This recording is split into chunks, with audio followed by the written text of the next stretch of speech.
1월 달까지는 말씀에 대해서 설교를 하고 또 2월 달에는 다시금 출애굽기를 이제 생각해 보고자 합니다.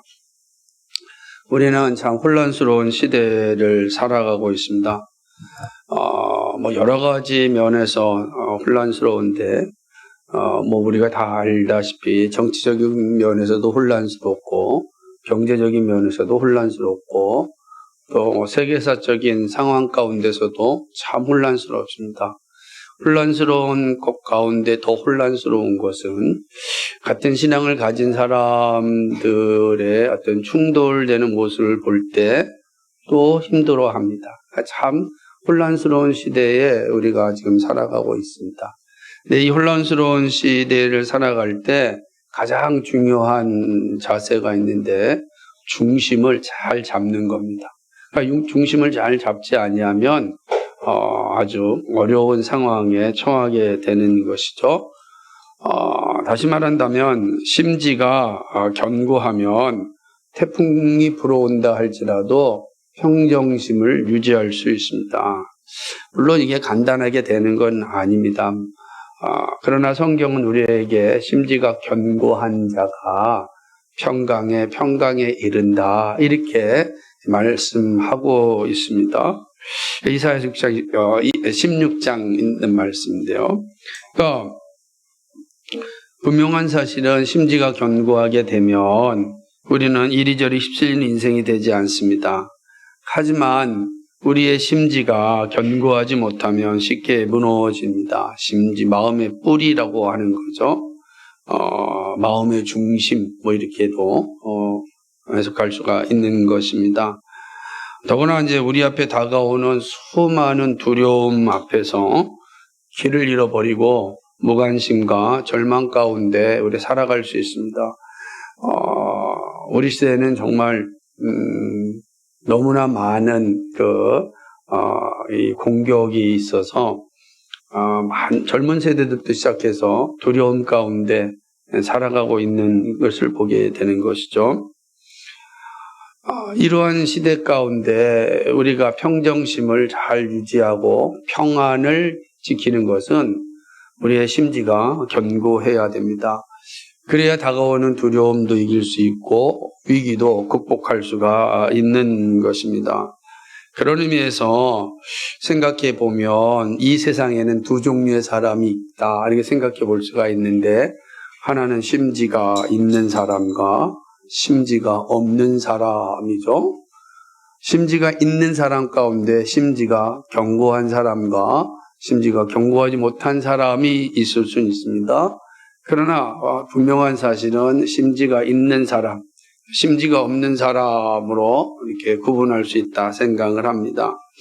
여기서 제가 말씀하는 심지라고 하는 것은 개인이 가지고 있는 어떤 확신, 자부심 이런 거를 자신감 이런 거를 말하는 것이 아니라, 여기서 말하는 심지는 말씀을 의미합니다. 그러니까 말씀의 심지가 있는 사람과 말씀의 심지가 없는 사람으로 우리는 이 세상을 이렇게 구분할 수가 있습니다. 그래서 이때 말씀의 심지가 없는 사람들을 좀 생각해 본다면 그들에게도 동일하게 두려움과 위기가 찾아올 겁니다. 그렇지 않겠어요? 그럼 말씀의 심지가 없는 사람들은 자기에게 찾아오는 두려움과 위기를 어떻게 극복할까, 이겨낼까? 저는 크게 보면 그것도 두 가지로 생각해 볼 수가 있는데, 하나는 자신을 아주 의지하는 것입니다. 그래서 말씀의 심지가 없는 사람들이 늘 하는 것은 아침마다 출근할 때 거울 앞에서 나는 할 수 있다 자신에게 주문을 걸고 시작을 합니다. 사람들 그렇습니다. 그러지 않으면은 그 두려운 세상을 이길 수 없으니까 그렇게 얘기하는 거죠.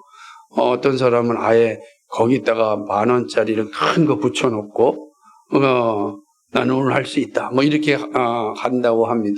저는 말씀에 심지가 없는 사람들은 철저하게 자신을 의지하고 자신의 가진 것들을 이제 생각하는 거죠. 의지하는 거죠.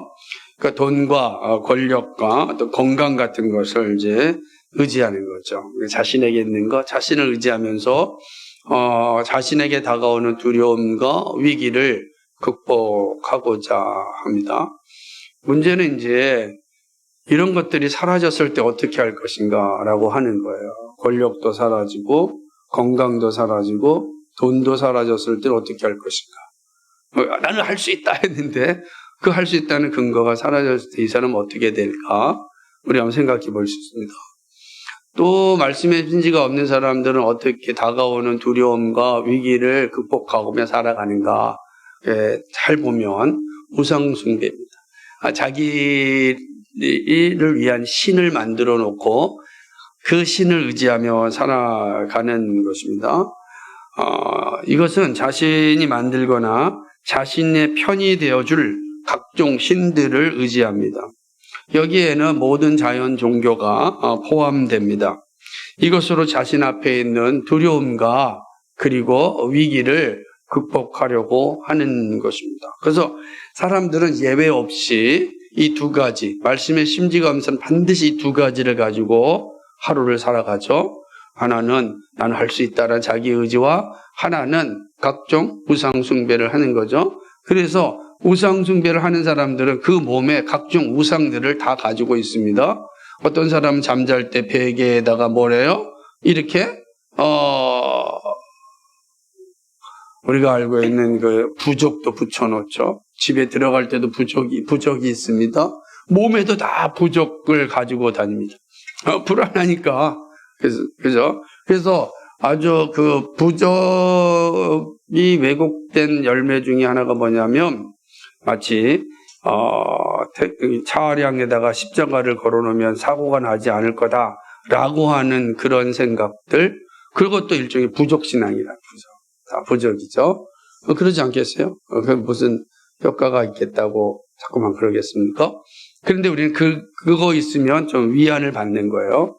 그러니까 말씀의 심지가 없는 사람들은 뭐 더 하겠죠.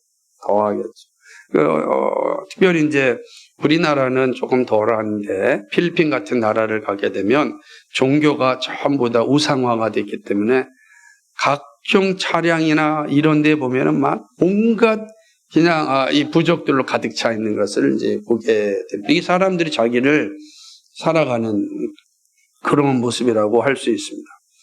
반면에 말씀의 심지가 있는 사람이 있습니다.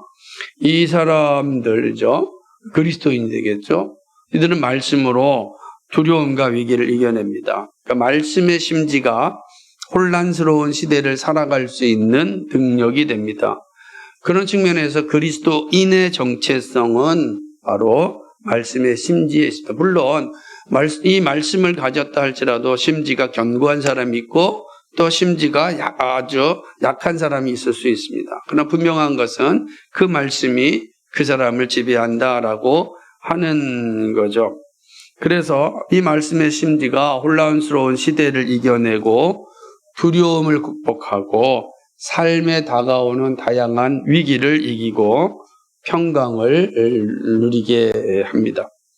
그럼 질문을 던질 수 있을 것입니다. 도대체 말씀의 심지가 어떤 모습을 가지고 있기에 이러한 두려움과 위기를 이기고 마음의 평강을 가질 수 있을까? 우리에게 마음의 평안을 줄 수 있는가? 여러분 잘 생각해 보세요. 여러분은 지금 평안하십니까? 여러분 평강을 누리고 있습니까? 여러분 예수 믿는다고 하는데 평강을 누리지 못한다고 한다면 왜 그렇습니까? 왜 나는 성경이 말하는 대로 평안함을 누리지 못할까? 한번 생각해 보셔야 됩니다. 그런 측면에서 오늘 우리가 읽은 이 히브리서 4장 12절 말씀은 우리에게 매우 중요한 가르침을 주고 또 힘과 용기를 주는 말씀입니다. 물론 4장 12절 말씀을 이해하려면 3장과 4장의 전체 앞 본문에 대한 이해가 좀 있어야 됩니다. 그래야지 12절이 왜 갑자기 이런 말씀을 하였는지를 좀 알게 되는 것입니다. 히브리서 3장과 4장 12절 전반부까지의 내용은 하나의 주제를 가지고 있는데 안식에 대한 주제입니다. 안식은 뭐예요? 평안함, 평안을 의미하는 거죠. 그러니까 안식에 대해서 이야기를 해요. 모든 사람들은 다 안식을 소망하죠. 여러분 열심히 일한 다음에 집에 들어가서 쉬고 싶잖아요. 안식하기 원합니다. 여러분 한 달 동안 열심히 일하고 나서 월급을 받았을 때 마음에 뭐가 와요? 안식함이 오는 거예요. 내가 열심히 일한 것에 대한 보상을 이렇게 받았구나 라고 하는 안식. 사람들은 안식함이 없이는 살 수가 없는 겁니다. 오늘 하나님께서 그 사실 잘 알기 때문에 일주일에 하루를 안식하는 날로 우리에게 주셨습니다. 이 주일날 안식함이 없이는 모든 인간은 다 죽음에 이르게 다 병들게 돼 있어요. 근데 안타깝게도 말씀에 심지가 없는 사람들은 이 안식한 날 안식하지 못하니까 참 빨리 더 그 고통 가운데 떨어지는 것을 보게 됩니다. 하나님 우리에게 안식을 줬어요. 근데 이 안식은 이 땅에서 연습하는 것이고 진정한 안식이 우리에게 주어지죠. 우리에게 참된 안식이 주어집니다. 더 이상 이 땅에서 고생해야 되는 고생하는 일이 존재하지 않습니다. 왜냐하면 우리가 일주일 또 열심히 살고 주일날 안식하지만 내일 다시 또 일해야 되는 육신의 약함이 있잖아요. 근데 이런 날이 없는 거죠. 우리에게 영원한 안식이 주어진다라고 하는 것을 이제 말씀하는 것입니다. 이때 이 안식에 들어갈 수 있는 것은 구원을 받아야 된다는 거예요. 구원받은 사람들만 안식에 들어가는데 죄로부터 구원받은 사람들 어떤 사람인가? 바로 예수님을 믿는 사람이다. 이걸 가르치고 예수 믿는 사람은 구원받고 영원한 안식에 들어갈 수 있다. 근데 그 영원한 안식을 이 땅에서도 누릴 수 있다. 이거를 이제 히브리 3장 4장이 계속해서 말씀하고 있습니다. 그러면서 한 역사적인 예를 드는데 이스라엘이라는 나라가 한때는 이집트의 노예로 살았습니다.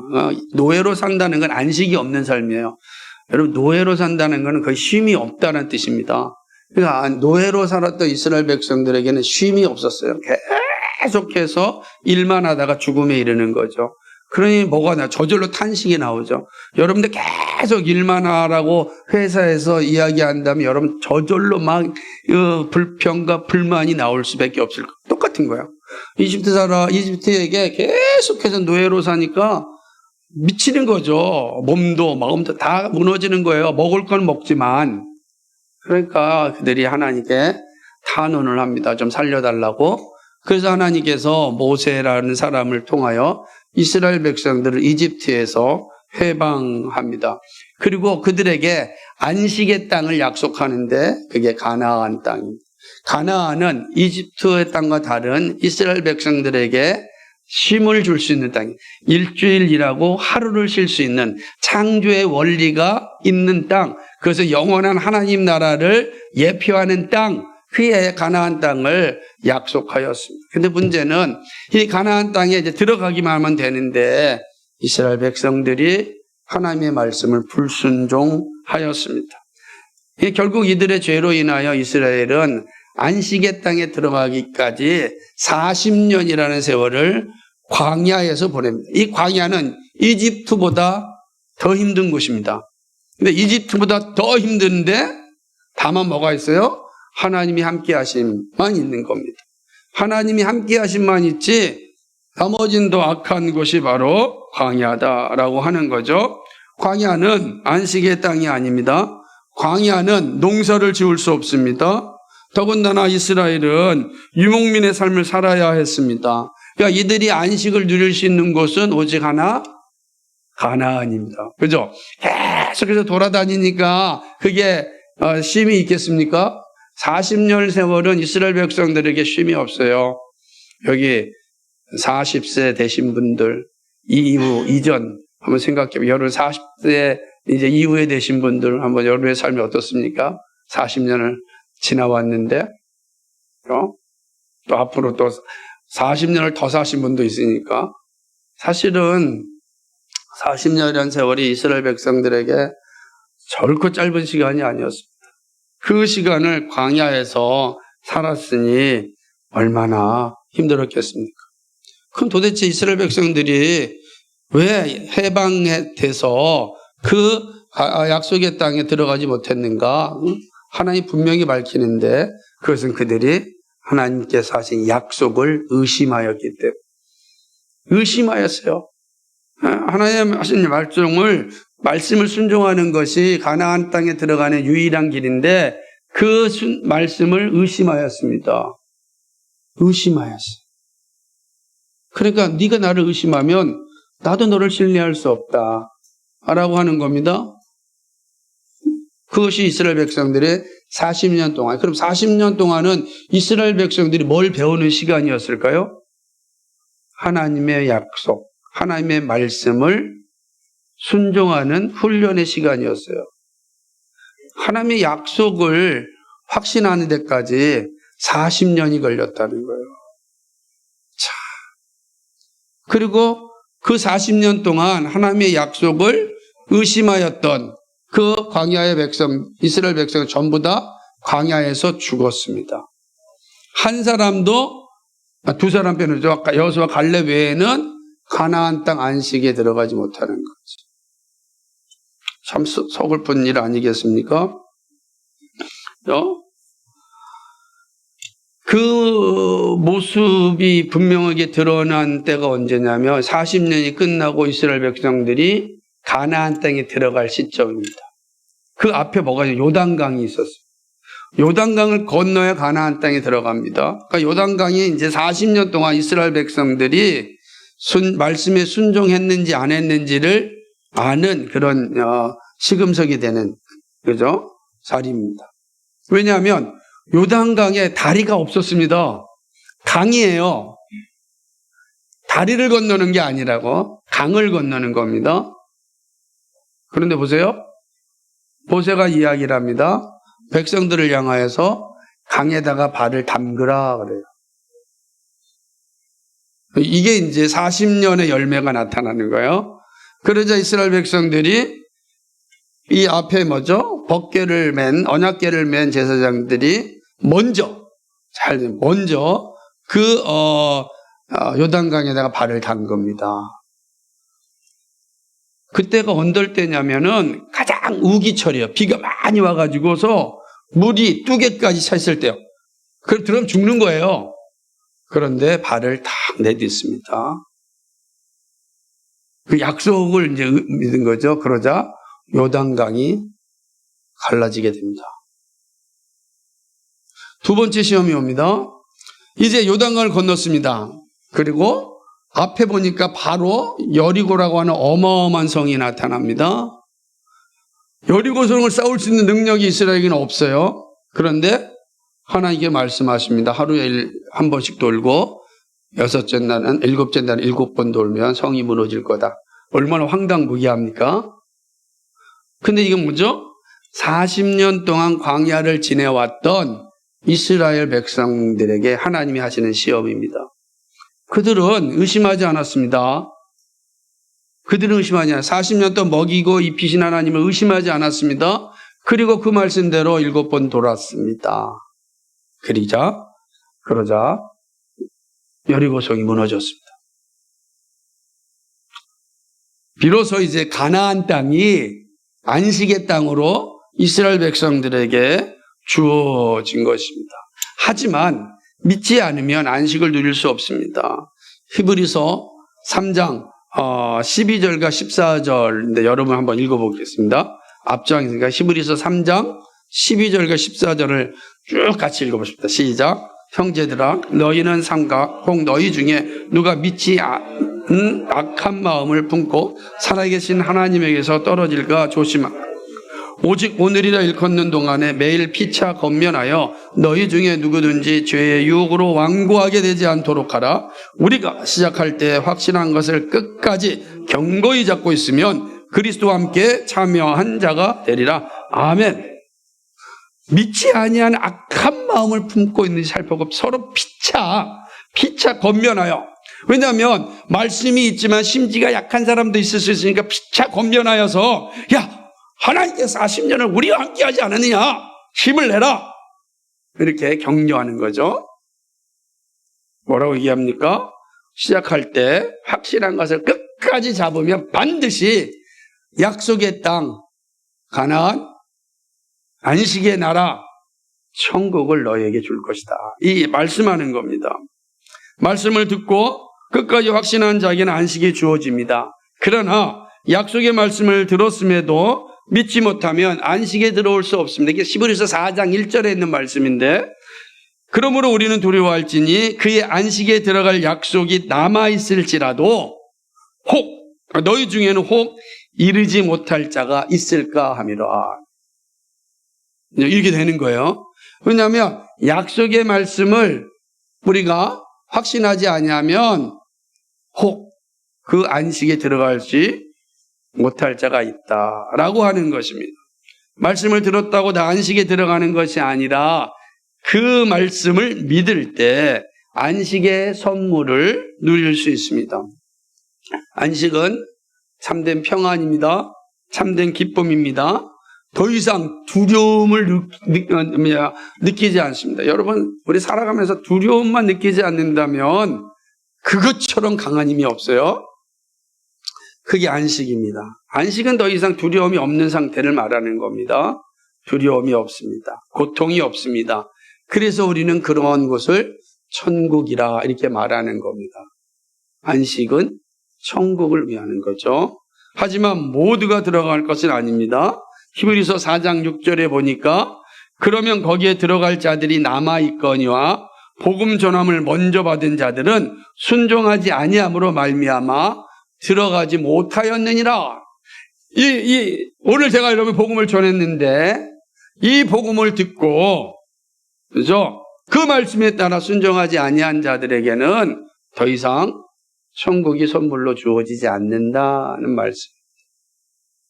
그러니까 우리가 한 곳에 모여서 다 하나의 말씀을 들었다고 다 천국에 들어가는 것이 아니고 그 하나님의 말씀을 순종하여 따를 때 천국에 들어가는 겁니다. 그게 약속의 말씀이다라고 이야기하는 것이죠.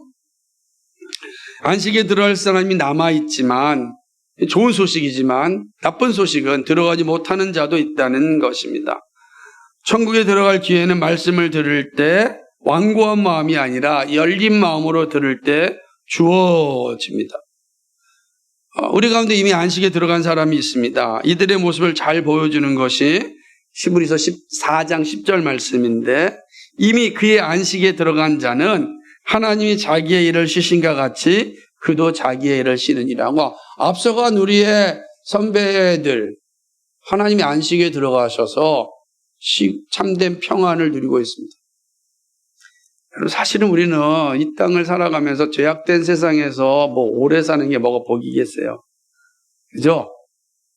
하나님과 함께 그 영광을 누려야 되지 않습니까? 오늘 빌립보서에 보는 것처럼 내가 너희를 떠나 하나님과 함께하는 것이 더욱 좋지만, 더욱 좋은 거예요.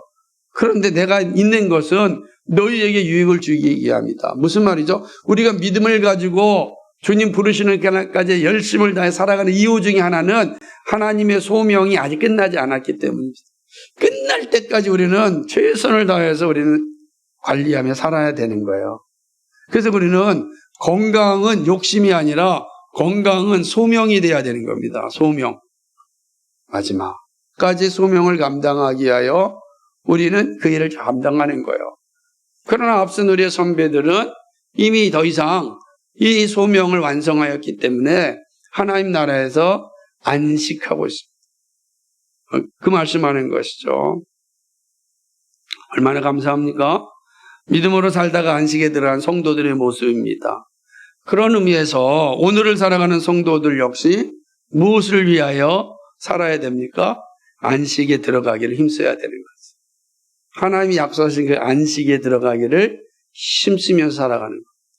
이게 우리의 모습이죠. 그래서 우리는 하나님의 나라를 소망하면서 사는 거예요. 하나님, 제가 정말 최선을 다해 소명을 잘 감당할 수 있어서, 그래서 이제 하나님이 쉬셨던 것처럼 저도 쉴 수 있는 그런 은혜를 주십시오 라고 하는 것 아니겠어요? 네. 이런 거죠. 그러니까 사실은 이걸 조금만 이게 적용해 보면, 여러분 직장에서 휴가를 주지 않는다면 그 직장 다니고 싶습니까? 아마 추가 좀 달라고 난리 칠 겁니다. 그런 거. 우리 인생 가운데 안식이 없이 태어나서부터 죽을 때까지 계속해서 일하고 고통스럽게 살고 피곤하게 살고 지치고 산다면 그 인생 살아야 될 이유가 있겠습니까? 그런데 우리에게는 그 모든 것이 완전히 회복되어지는 안식의 날이 있어요. 그 안식의 날이 있다는 것을 오늘 주일을 통하여 알려주는 거예요. 일주일 놀고 주일날 쉬는 것은 이 땅에서 우리의 삶을 다 마치고 영원한 안식을 예표해 주는 겁니다. 예표해 주는 거예요. 놀랍지 않습니까? 자, 이거는 모든 나라가 다 이렇게 하고 있잖아요. 이 창조의 원리이기 때문에 그런 거예요. 그러므로 말씀의 심지가 견고한 자들은 안식에 들어가기를 힘쓰는 자들이 되는 것입니다. 말씀을 들을 때 열린 마음으로 우리가 들어야 합니다. 그 열린 마음으로 말씀을 들을 때 우리는 우리 안에 말씀의 심지가 견고해지고 견고한 우리의 심지는 안식에 들어가기를 힘쓰는 삶이 될 것입니다. 그게 우리에게 주어진 모습입니다. 근데 이렇게 말씀하신 후에 오늘 우리가 읽은 4장 12절 말씀이 이야기됩니다. 하나님의 말씀은 살아있고 활력이 있어 좌우에 어떤 검보다 예리하여 혼과 영과 및 관절과 골수를 찔러 쪼개기까지 하며 마음의 생각과 뜻을 판단한다라고 하는 것입니다. 바울은 안식에 들어가게 하는 말씀이 무엇인지를 증거하는데 이렇게 얘기해요. 우선 하나님의 말씀은, 그러니까 말씀의 심지가 견고하다 할 때 그 말씀은 뭐냐라고 하면서 이 하나님의 말씀인데 이 하나님의 말씀은 살아있다. 죽은 문자가 아니다. 그래서 사람을 변화시키고 말씀이 약속한 것을 이루게 합니다. 과거에 기록된 말씀이지만 오늘 믿음을 일으킵니다. 왜 그렇습니까? 살아있기 때문에 그렇습니다. 여기서 하나님의 말씀이 살아있다는 것은 하나님이 살아있기 때문입니다. 우상들은 다 죽은 존재이기에 각종 모형이 필요하지만 하나님은 살아있기에 필요하지 않습니다. 죽은 자에게만 모형이 필요합니다. 하나님은 살아계시고 말씀하시는 분입니다. 그러므로 말씀이 생명을 일으키고 구원을 일으키는 거예요. 이게 살아계신 하나님의 말씀이기 때문에 그 말씀이 생명을 일으키고 구원을 일으킨다는 것입니다. 그리고 안식에 들어가게 하는 하나님의 말씀은 활력이 있습니다. 활력이 있다는 건 옛날 성경에서는 운동력이라고 번역하였습니다. 이 말은 힘이 있다는 의미입니다. 말씀에는 힘이 있어서 어떤 상황도 감당할 수 있습니다. 힘을 가진 사람과 힘이 없는 사람은 말에서부터 다릅니다. 힘이 있는 사람은 말이 아주 크고 자신감이 넘칩니다. 물론 때로는 교만하기까지도 합니다. 힘이 있기에 어떤 것을 감당할 수 있기 때문에 자신 있게 이야기합니다. 그러나 힘이 없으면 점점 말에 자신감도 없고 그리고 작은 목소리로 줄어드는 것을 보게 됩니다. 그렇죠. 그리고 힘이 있는 사람들은 변화를 만들어낼 수 있습니다. 보통요, 운동하는 사람들 이렇게 얘기합니다. 축구를 제가 좋아하니까 예를 들자면 그 전반전, 후반전, 종반까지 열심히 달다가 한 20, 30분 남겨놓고 선수를 교체하잖아요. 그때 선수를 교체할 때 이 감독의 마음은 어떤 거냐면 교체한 선수가 차이를 만들어내기를 원하는 거예요. 그 상황을 완전히 바꾸기를 원하는 거죠. 힘 있는 선수가 들어가면 차이가 일어나기 때문입니다. 그러니까 하나님의 말씀은 바로 우리의 삶에 차이를 만들어내는 거예요. 하나님의 말씀 있는 사람과 하나님의 말씀 없는 사람들에게는 이 차이가 존재하는 거예요. 차이가 존재해요.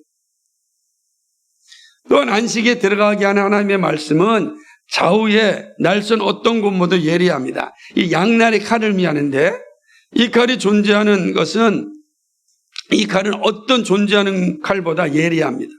이 말씀이 주는 강력한 능력을 의미하는 것입니다.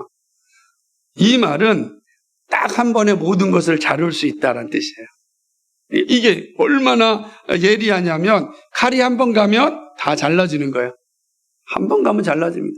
그 어떤 것이라도 돌, 철, 나무 한 번 가면 그것이 다 잘라지는 그런 예리하다라고 하는 것입니다. 두 번이 필요 없습니다.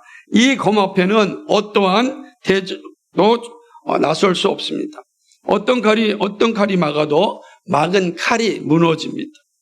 말씀의 검 앞에 그 어떤 장애물도 막지 못합니다. 그러니까 안식에 들어가지 못하게 하는 모든 장애물들을 다 물리치는 것. 이게 바로 좌우의 날선 어떤 검보다도 예리하다라고 하는 의미를 가지고 있습니다. 그런데 이 예리한 말씀은 혼과 영과 및 관절과 골수를 찔러 쪼개기까지 합니다. 이게 되게 의미 있는 단어인데 혼과 영은 분리된 의미가 아니라 온전함을 의미합니다. 우리의 인간은 3분설이나 혼과 영과 육으로 돼 있다, 영혼과 육으로 돼 있다 이런 여러 가지가 있지만 그러나 저는 영혼과 육체로 된 우리의 몸은 바로 인격적인 존재다. 그러니까 영혼과 육체로 존재하지 혼과 영으로 존재하다고 보지 않습니다. 이거는 마치 마음과 뜻처럼 온전함을 강조하기 위한 말입니다. 사람은 영혼과 육체로 이어진 인격적인 존재예요. 그러므로 영혼과 육체를 찔러 쪼개기까지 한다라는 말은 사람을 온전하게 이해한다는 의미를 가지고 있습니다. 그래서 골수를 쪼개기까지 쪼갠다라는 뜻이 감찰한다라는 뜻, 본다라는 뜻이거든요. 그러니까 사람의 속생각을 꿰뚫어 본다는 뜻입니다. 자기 자신을 정직하게 알 수 있게 합니다. 사람은요, 자기가 자기 자신을 알지 못해요. 그래서 말씀이 내가 어떤 존재인지 알게 해준다는 뜻입니다. 그리고 안식에 들어가게 하는 하나님의 말씀은 믿음의 생각과 뜻을 판단합니다. 여기서 판단한다라고 하는 말은 분별한다는 거죠. 다른 분별력을 가지고 살게 한다는 거예요. 그러니까 말씀이 차이가 있고 말씀이 우리 안에 있음 심지가 견고해지면 그 말씀이 우리로 하여금 바른 판단력과 바른 분별력을 가지고 이 땅에서 살아갈 수 있게 한다라고 하는 것입니다. 말씀 앞에 서면 참과 거짓을 분별할 수 있습니다. 뿐만 아니라 자신에게 부여된 소명도 분별할 수 있습니다. 그렇게 분별할 수 있을 때 비로소 우리는 활력 있는 삶을 살 수 있습니다. 이렇듯 말씀은 사람을 향하여 자기 존엄성을 알게 하고 정직하게 자기를 볼 수 있게 합니다. 이게 얼마나 큰 힘인지 몰라요. 왜냐하면 이 말씀이 오늘 우리에게 주는 교훈이 분명합니다.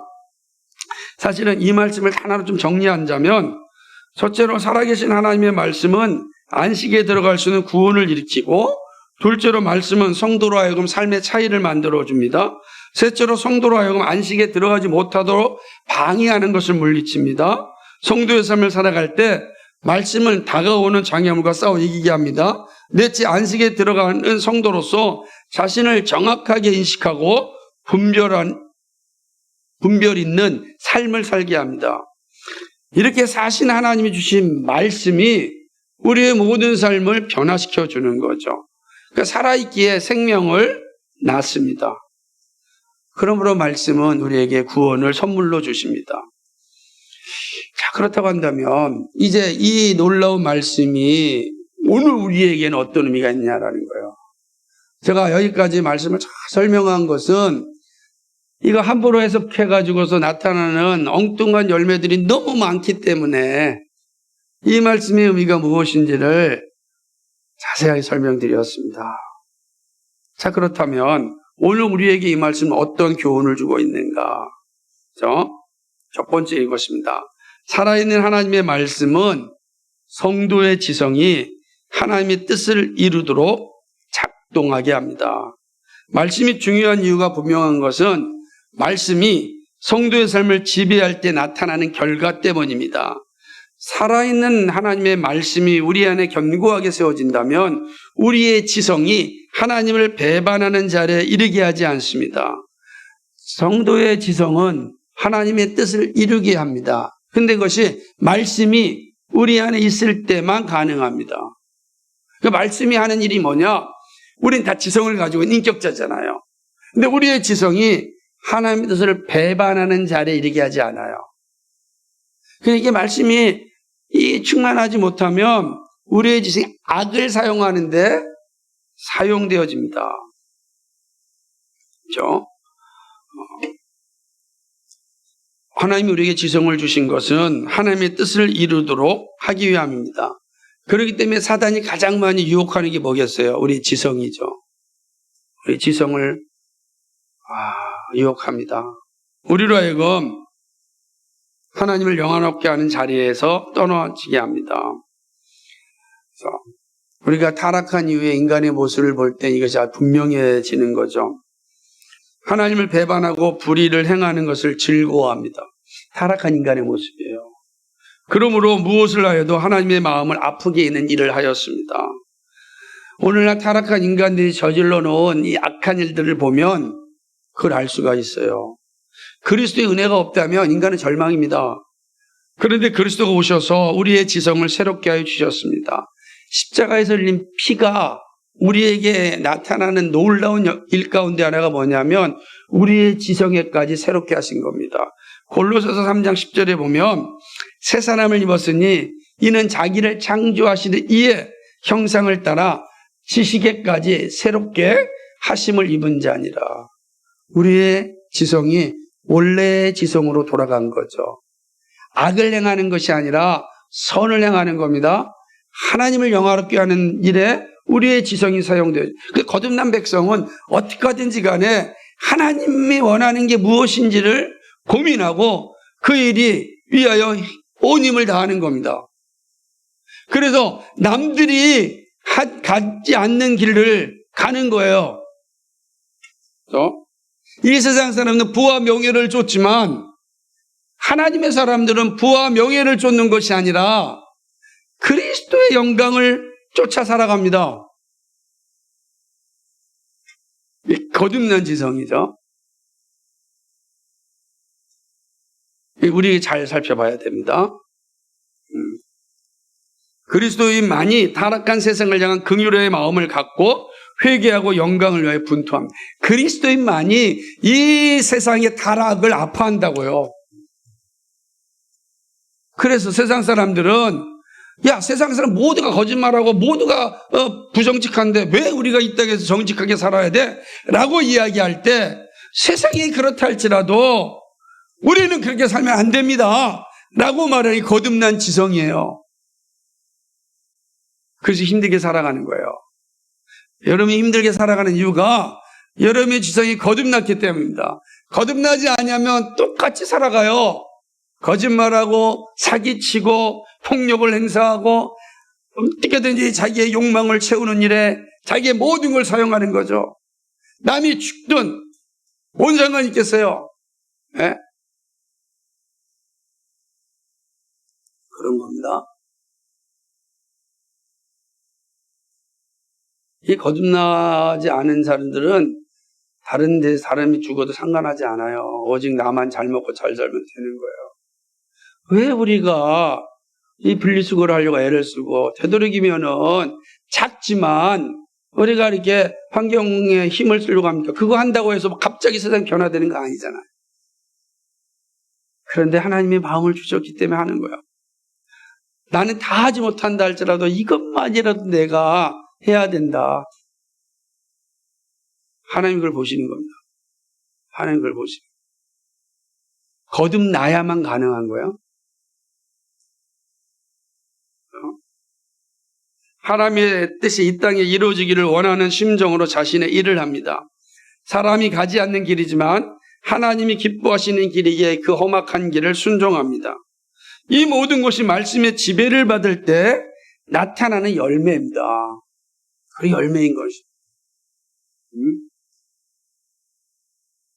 그래서 그리스도인이 어마어마한 부자가 되었다 했을 때 우리는 감사하고 칭찬해야 되지만 또 한 번 생각해야 될 것은 정말로 참되게 부를 이뤘는가? 그래서 참되게 부를 이룰 수 있는 길을 달라고 기도해야 되는 겁니다. 쉽지 않죠. 근데 거듭난 지성은 그 길을 갑니다. 두 번째는 살아있는 하나님의 말씀은 성도의 마음 문제를 치유하여 줍니다. 살아있는 하나님의 말씀이 주는 강력한 힘은 우리의 영혼과 관절과 골수를 쪼갭니다. 이 말은 앞에서 보았듯이 사람의 모든 것을 살피신다는 말씀입니다.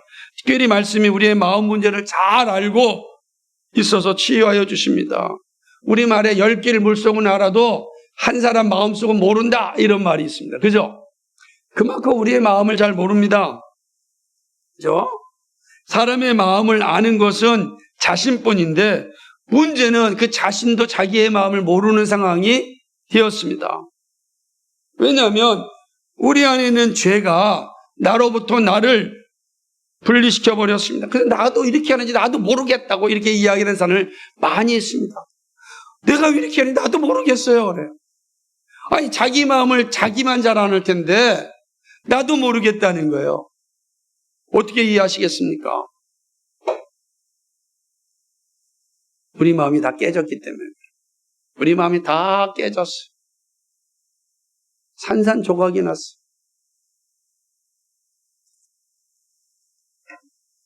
그래서 많은 사람들이 자기의 마음도 모른 채 살아가고 있습니다. 이것은 마음의 질병을 가지고 있기 때문입니다. 이 문제를 치유하기 위하여 오늘날 많은 의료행위가 발전되었습니다. 매우 필요한 수단입니다. 그러나 약치료만으로는 어렵습니다. 왜냐하면 그것은 사람이 인격체이기 때문입니다.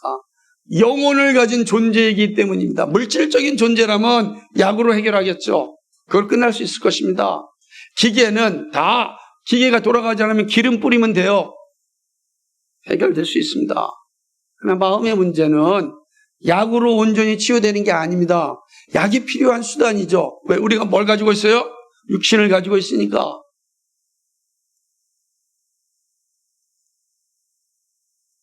사도 바울은 이것을 누구보다 잘 알고 있었습니다. 로마서 7장 15절부터 20절 말씀인데요. 되게 중요한 말씀이라 함께 읽어보겠습니다. 로마서, 신약성경 로마서 7장 15절 20절을 찾아보시고 제가 읽을 테니 여러분 눈으로 같이 따라오면서 그 내용이 무엇인지 한번 살펴보십시오. 로마서 7장 15절 가십시오.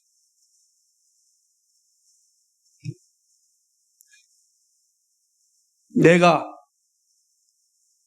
행하는 것을 내가 알지 못하노니 곧 내가 원하는 것은 행하지 아니하고 도리어 미워하는 것을 행함이라. 만일 내가 원하지 아니하는 그것을 행하면 내가 이로써 율법이 선한 것을 시인하노니 이제는 그것을 행하는 자가 내가 아니요 내 속에 거하는 죄니라. 내 속 곧 내 육신에 선한 것이 거하지 아니하는 줄을 아노니 원함은 내게 있으나 선을 행하는 것은 없노라. 내가 원하는 바 선을 행하지 아니하고 도리어 원하지 아니하는 바 악을 행하는도다. 만일 내가 원하지 아니하는 그것을 하면 이를 행하는 자는 내가 아니요 내 속에 거하는 죄니라. 아멘. 내가 원하는 것을 행하지 않는다고. 미워하는 것을 행합니다. 그래서 나도 잘 모르겠어요, 내 마음을. 그렇게 얘기하잖아요. 그게 정상이에요. 다른 사람의 마음도 모르고 나도 내 마음을 모르는 게 정상이에요. 왜냐하면 내 안에 죄가 있어서 내 마음을 알지 못하게 만들어 버려요. 그게 우리의 모습입니다. 모든 인류가 지금 다 이 질병에 걸려 있습니다. 그러므로 치유가 모두 필요합니다. 그런데 영혼과 육체로 이루어진 존재인 사람의 마음을 온전히 아는 분이 계신데 하나님이십니다. 왜냐하면 하나님이 우리를 창조하셨기 때문입니다. 우리의 폐부를 조직하신 분이기 때문입니다. 하나님만이 우리의 영혼을 창조하셨습니다. 영혼과 육체를 창조하신 분이 하나님이시기 때문에 하나님은 우리의 마음을 아십니다. 그렇기 때문에 치료할 수 있습니다. 그런데 그 치료가 바로 말씀입니다. 우리를 잘 아시는 하나님이 말씀으로 우리를 치료하십니다. 말씀을 듣고 읽고 묵상하는 자리에 있어야 합니다. 말씀이 마음을 진단하고 치료합니다. 그리고 기도의 자리를 가질 수 있습니다. 그곳에서 치유의 은혜가 나타납니다. 그런데 문제는 뭐냐면 이러한 행위조차 버거워하는 사람이 있습니다. 말씀을 펼칠 힘도 없고 말씀을 읽을 수 있는 눈도 없어요. 머리로는 알겠는데 마음이 안 따라가는 거죠. 그런 사람이 태반이에요, 태반. 이해가 됩니다. 아프니까. 아픈데 어떻게 보겠어요? 안 그러겠습니까? 아픈 사람은 사실을 알아도 못하는 거예요.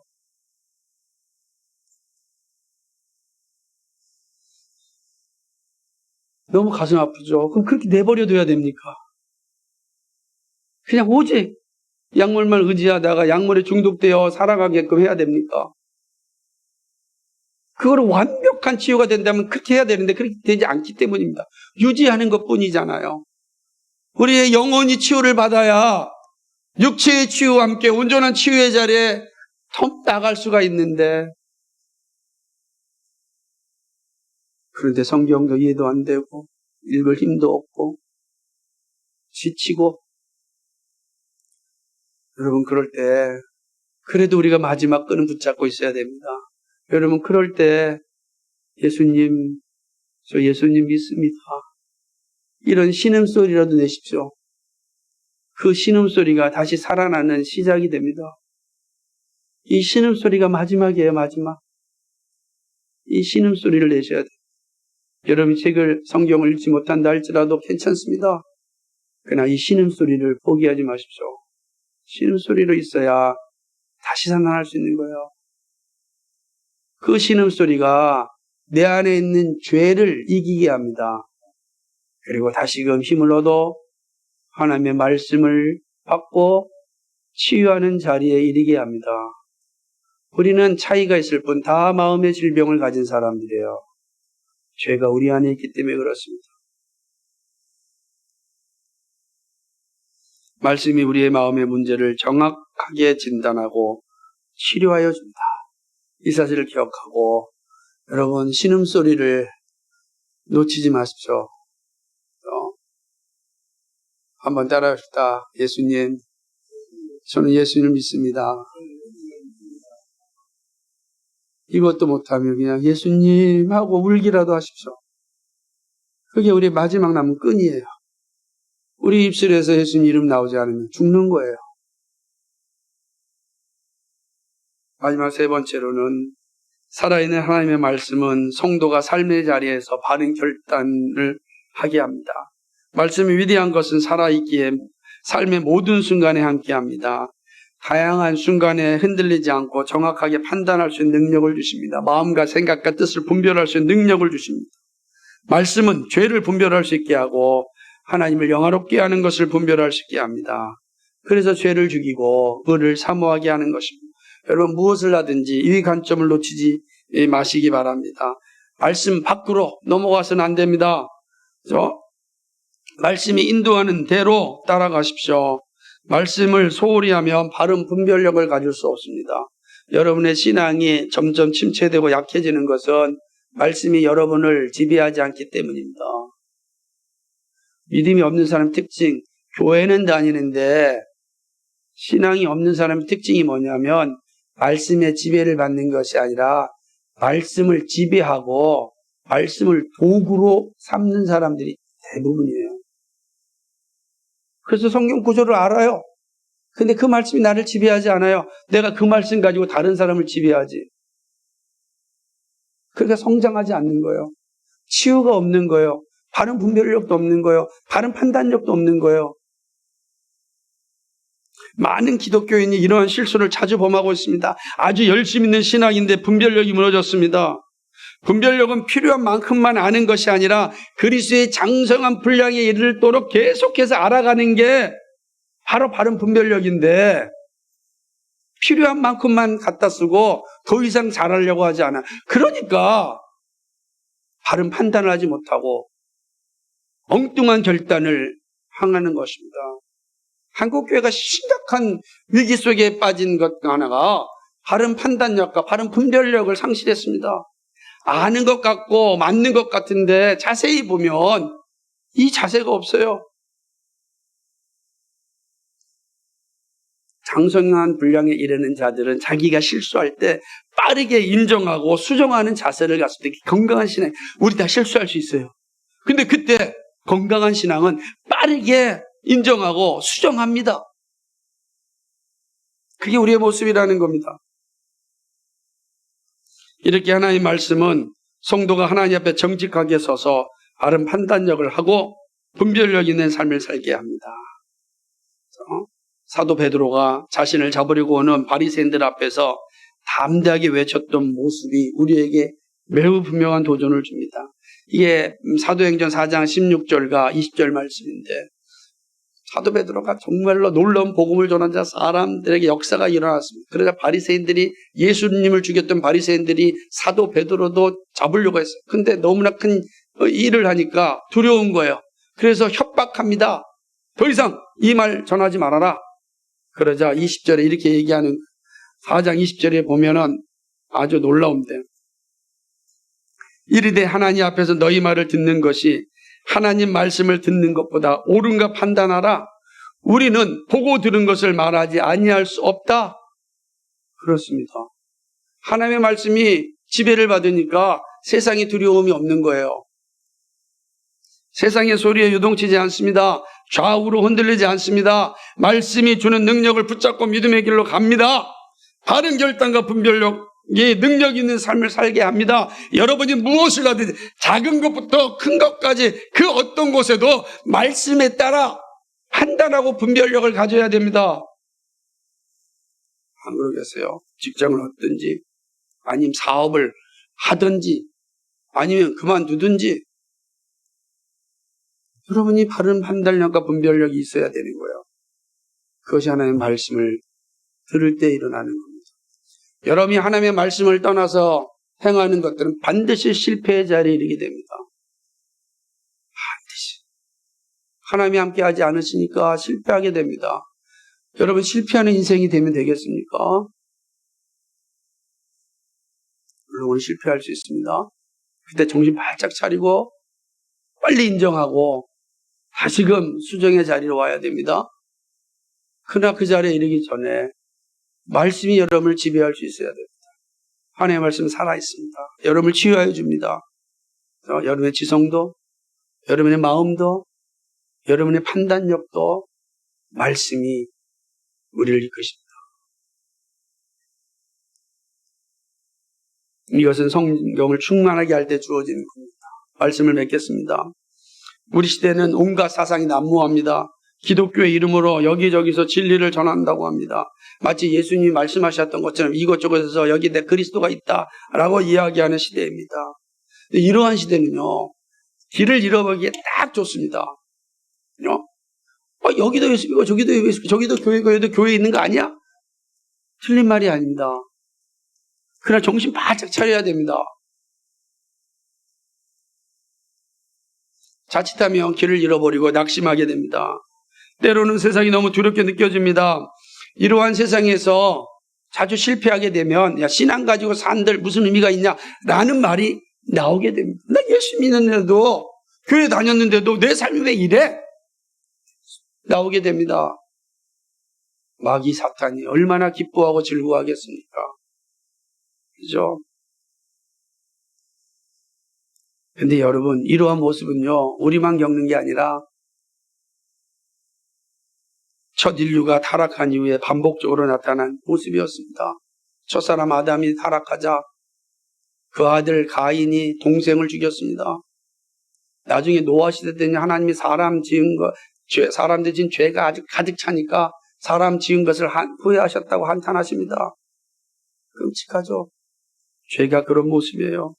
그래서 하나님은 이 문제를 해결하고자 예수 그리스도를 보내셨고 십자가에서 죄를 죽이셨습니다. 죄를 죽일 수 있는 길이 열렸습니다. 바로 예수 믿음입니다. 예수 믿을 때 죄가 물러갑니다. 십자가는 죄를 죽인 현장입니다. 그러나 여전히 죄된 육체를 가진 인간은 믿음의 길을 거절하였습니다. 여기에 사탄은 계속하여 말씀을 의심하게 하고 조롱하는 자리에 사람을 이끌어갑니다. 길이 있으나 길을 가지 않는 슬픔입니다. 이러한 현상이 우리 시대에 이르렀습니다. 우리 시대는 육체의 질병과 함께 영혼의 질병이 만연한 시대가 되었습니다. 절망이 가득하고 두려움이 지배하는 시대가 되었습니다. 정말 끔찍하잖아요. 청년들이 얼마나 절망하는 시대가 될지 몰라요. 그러니까 엉뚱한 곳에 지금 화풀이하고 있는 시대가 되었습니다. 자기도 모르고 이웃도 모르고 바른 판단과 분별력도 없이 이 절망과 이 두려움으로 지금 살아가고 있는 시대가 되었습니다. 거기에 악한 세력들이 부안해동하면 끔찍한 열가 일어나는 겁니다.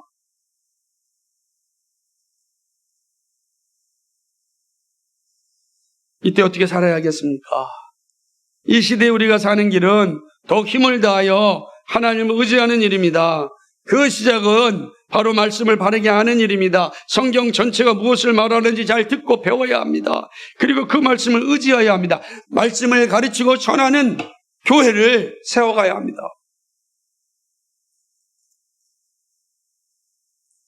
성경 전체가 무엇을 말하는지 잘 듣고 배워야 합니다. 그리고 그 말씀을 의지해야 합니다. 이 말씀이 우리의 질병을 치료하여 줍니다. 사회의 문제도 회복하여 줍니다. 여러분 정말 우리 시대는 더더욱 이 말씀의 치료가 필요한 시대가 되었어요. 여러분에게도 마찬가지고 교회도 마찬가지고 나라 민족도 마찬가지입니다. 우리가 할 일은 말씀을 가까이 하고 말씀의 소리를 들어야 합니다. 충만하게 듣고 날마다 들어야 합니다. 말씀을 믿음으로 받을 때 말씀이 일으키는 능력을 보게 됩니다. 여러분 정말 이 진리의 말씀을 들으셔야 됩니다.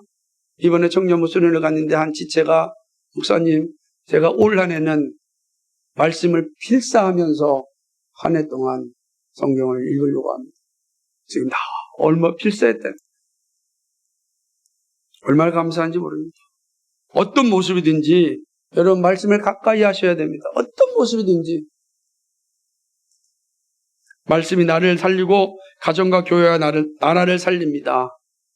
그러나 다시 한번 염려함으로 말씀드리는 것은 말씀을 도구로 삼지 말고 말씀의 지배를 받고 양식을 삼으셔야 됩니다.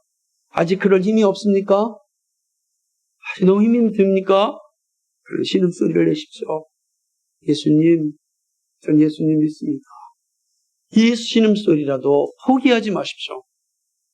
그리고 그 신음소리가 여러분의 힘이 된다면 다시 일어나시면 됩니다. 어제 수련회 갔다 오는데 이현이가 장염이 걸려서 아무것도 먹지 못해서 힘이 들었어요. 저 큰 덩치가 힘이 쭉 빠져 있었어요. 그랬더니 우리 승기가 뭐라고 얘기하냐면 맑은 죽을 먹으면 시원한 죽을 먹고 따뜻한 물을 먹고 맑은 죽이 무슨 힘이 되겠어요? 근데 맑은 죽이 신음소리와 같은 거예요. 신음소리. 거기서부터 시작하는 거예요. 신음소리가 살게 합니다. 우리 모두 어지럽고 불안한 시대 가운데 길을 잃어버리지 말고 주님이 약속한 그 안식의 나라를 향하여 굳건히 걸어갈 수 있는 주의 백성 되기를 주님의 이름으로 축복합니다. 거룩하시고 자비하신 하나님 아버지 참으로 고맙고 감사를 드립니다. 오늘 진리의 말씀을 들을 수 있는 길을 주셔서 감사합니다. 말씀이 우리를 살립니다. 말씀이 우리를 죽음 가운데서 살리고 하나님 불안 가운데서 두려움 가운데서 안식을 줍니다. 이 세상은 절망과 두려움 가운데 폭동이 일어나고 있습니다. 하나님 아버지 정말 예수의 말씀이 우리를 살리고 예수의 말씀이 우리를 두려움을 이기게 하고 예수의 말씀이 우리로 하여금 안식에 들어가게 합니다. 오 주님, 예수님의 말씀을 가까이 하는 저희들 되게 하여 주옵소서. 오 주님, 그럴 힘이 없다면 신음소리라도 내어서 이겨내는 우리의 삶이 되게 하여 주옵소서. 감사하며 예수 그리스도의 받들어 기도하옵나이다. 아멘.